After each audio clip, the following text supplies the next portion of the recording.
Selamat pagi, selamat siang, selamat sore, dan selamat malam Bapak Ibu sekalian dimanapun berada. Kembali lagi di Certification Talk di episode ketiga. Kali ini saya Nadifa dan masih bersama dengan Bapak Edi Syaputra Eskoto. Ya, Bapak, Bu selamat pagi. Diva, ketemu lagi. Selamat pagi. Semua rekan-rekan seluruh Indonesia. Ya. Ya, sebelumnya izinkan saya memperkenalkan kembali Bapak Edi ini merupakan salah satu technical advisor dari TICS Group, kemudian merupakan salah satu lead auditor juga kaitannya dengan bidang ESG ataupun sustainability seperti itu. Sebelum kita masuk ke pembahasan Pak Edi di Certification Talk pada hari ini, mungkin berkaitan dengan bencana alam yang sekarang terjadi di daerah Sumatera ya Pak Edi. Kami selaku dari TICS Group mengucapkan turut berduka cita dan ikut bela sungkawa terhadap bencana alam longsor ataupun banjir yang ada di Sumatera. Semoga keluarga yang ditinggalkan diberikan kesabaran dan juga ketabahan. Ya, turut berduka cita ya.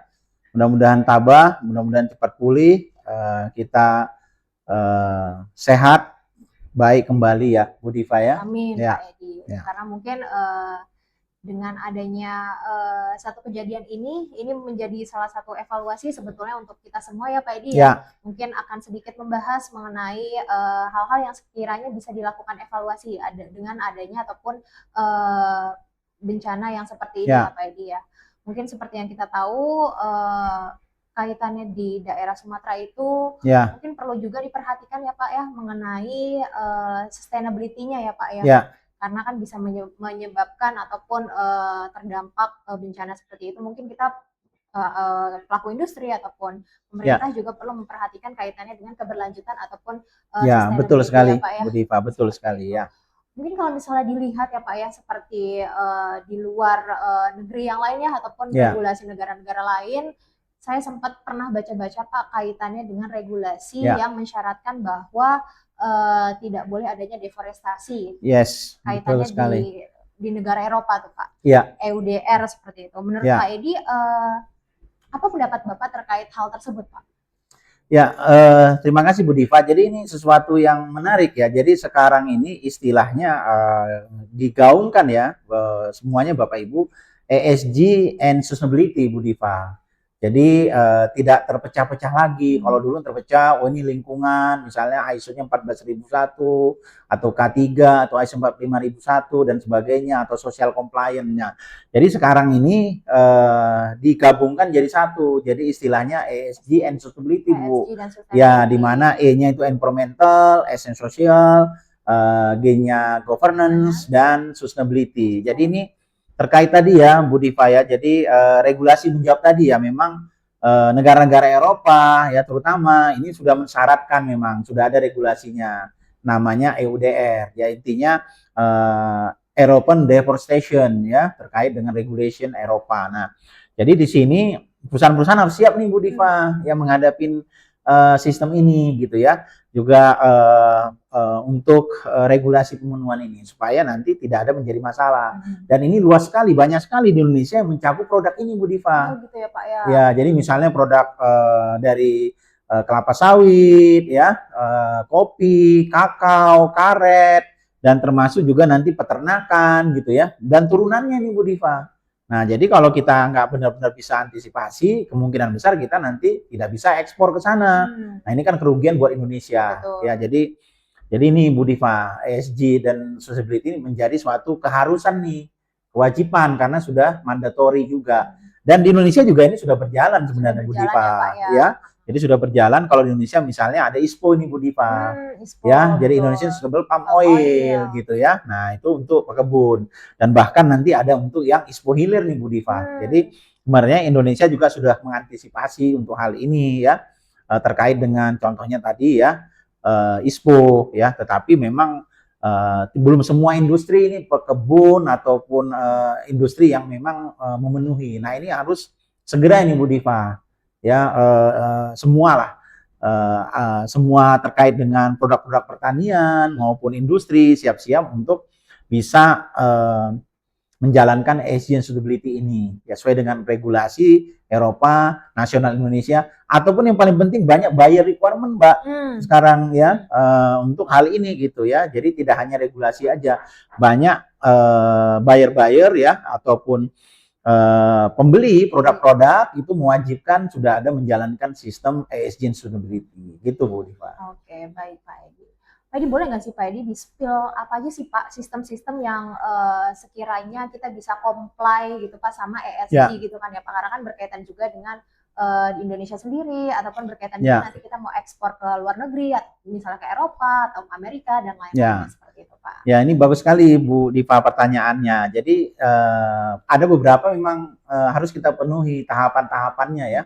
Paling utama itu adalah pelaku industri, pekebun ataupun agriculture ini dia harus paham dulu nih Bu Diva, misalnya EUDR, ISPO ataupun regulasi-regulasi yang terkait dengan ESG sustainability. Banyak Bu Diva. Jadi yang mendukung untuk pelaksanaan daripada ESG sustainability ini. Dan paling banyak juga terkait bisa ISCC Bu Diva. ISCC ya. Jadi ini international sustainable juga untuk carbon certification, juga ada RSPO juga ya.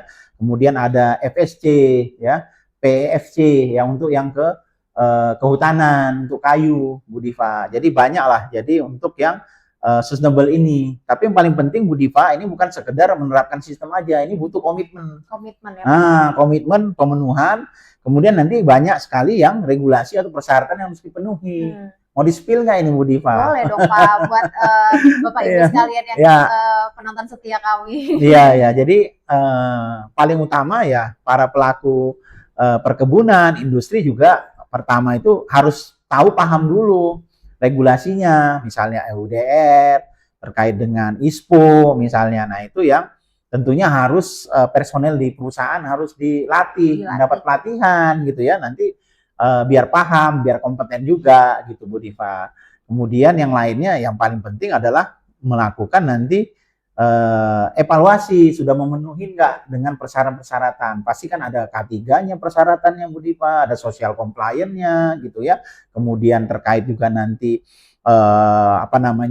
traceability-nya. Nah, ini penting nih, traceability ya. Kemudian selain itu juga harus bisa diakuin untuk tersertifikasi tadi Bu Diva. Selain pemenuhan regulasi juga harus punya sistem yang tersertifikasi. Misalnya dia mendapatkan sertifikasi ISCC, RSPO, FSC, PFC, ISPO dan lain-lain. Nah, ini tentunya harus butuh orang-orang yang kompeten untuk di sana Bu Diva. Jadi nggak bisa sembarangan juga nih, ya kan, nanti nggak memenuhi kan jadi masalah juga buat perusahaan Bu Diva. Itu udah saya spill ya, paling nggak berarti intinya harus kompeten nih ya menuju sertifikasi, nggak langsung sertifikasi. Jadi harus persiapan gitu ya, pelatihan Bu Diva, kemudian setup dokumentasi, implementasi rekodnya ya, kemudian nanti pasti juga akan melaporkan juga ya ke otorisasi atau melakukan deklarasi juga bahwa memang sudah menjalankan misalnya ISPO, EUDR dan lain-lain sebagainya gitu Bu Diva. Ya. Baik Pak Edi, mungkin sedikit Pak Edi kaitannya dengan pesan misalnya agar perusahaan-perusahaan lain ataupun pelaku industri lebih melek lagi nih Pak terhadap sistem ESG ini Pak, ESGS makan, ESG dan sustainability. Gitu. Ya, biar melek lagi ini tentunya ya tadi saya sampaikan Bu Diva ya, jadi harus kita ketahuin dulu nih ya, tentunya melalui bisa mengikuti selain pelatihan kita forum-forum ya terkait dengan seminar-seminar ESG sustainability ya. Tapi yang paling penting juga komitmen nih Bu Diva, komitmen dari perusahaan, top manajemen dan tim supaya misalnya ya mempunyai produk terkait dengan produk kertas gitu ya. Tentunya kertas ini kan dari bahan baku kayu, dari hutan. Nah, berarti kan harus membeli bahan-bahan bakunya dulu nih, paling nggak traceability-nya harus yang sudah misalnya sudah tersertifikasi ya, FSC, ISCC, RSPO, sehingga traceability-nya bagus nih ya. Jadi perusahaan saya bilang ya tadi paling utama punya komitmen, kemudian memenuhi regulasinya, kemudian diimplementasikan ini. Banyak hal lah Bu Diva ya, mungkin ya tidak bisa saya sebutkan nih semuanya, nanti ini durasinya nih Bu Durasinya Diva. panjang banget nanti Pak. Tapi udah kita spill clue-cluenya ya, Betul. benang merahnya ini ya. Jadi nanti kalau sudah komitmen dari top manajemen dan timnya ada, ikut pelatihan, kemudian set up, kemudian implementasinya gitu ya, melalui rekor-rekor, ya baru nanti bisa diundang nih badan sertifikasi yang bisa melakukan sertifikasi. Ataupun ya kita sebenarnya ahli untuk ini Bu Diva, ya bisa kontak kita juga ini gitu ya. Kalau Bapak Ibu mau Betul. persiapan misalnya ISCC, FSC gitu ya, Atau maupun sistem yang certification ESG sustainability lagi gitu. Banyaklah platform-platform juga ya untuk ESG sustainability ya.